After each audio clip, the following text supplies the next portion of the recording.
People need to know that help is coming, and help is indeed coming. We're taking 3 steps to support families and businesses with the cost of energy. Firstly, to help households, the energy price guarantee will limit the unit price that consumers pay for electricity and gas. This means that for the next 2 years, the typical annual household bill will be £2,500. For a typical household, that is a saving of at least £1,000 a year based on current prices. We are continuing our existing plans to give all households £400 off bills this winter. So taken together, Mr. Speaker, we are cutting everyone's energy bills by an expected £1,400 this year, and millions of the most vulnerable households will receive additional payments, taking their total savings this year to £2,200. Our aim over the medium term is to reach a trend rate of growth of 2.5%. And our plan, Mr. Speaker, is to expand the supply side of the economy through tax incentives and reform. That is how we will deliver higher wages, greater opportunities, and crucially, Mr. Speaker, fund public services now and into the future. We need global banks to create jobs here, invest here, and pay taxes here in London, not in Paris, not in Frankfurt, and not in New York. All the bonus cap did was to push up the basic salaries of bankers or drive activity outside Europe. It never capped total remuneration.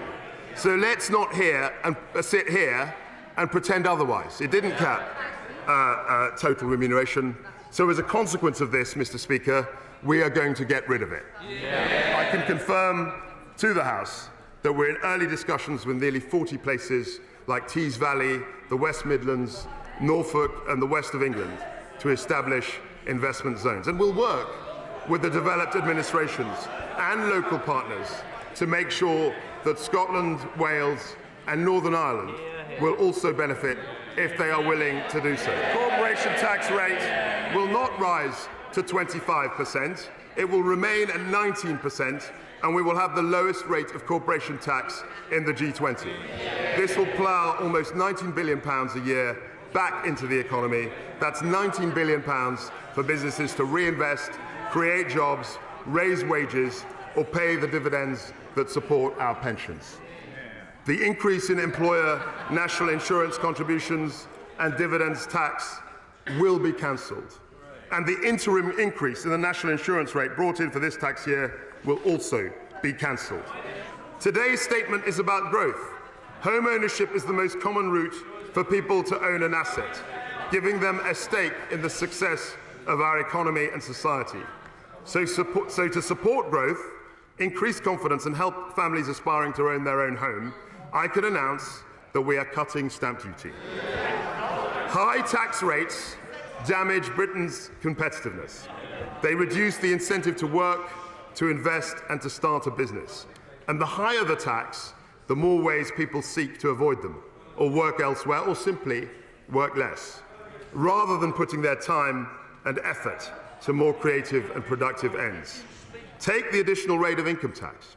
At 45%, it is currently higher than the headline top rate in G7 countries like the US and Italy. And it is even higher than social democracies like Norway. But I'm not going to cut the additional rate of tax today, Mr. Speaker. I'm going to abolish it altogether. From April the 23rd, we will have a single higher rate of income tax of 40%. This will simplify the tax system and make Britain more competitive. It will reward enterprise and work. It will incentivise growth. It will benefit the whole economy and the whole country.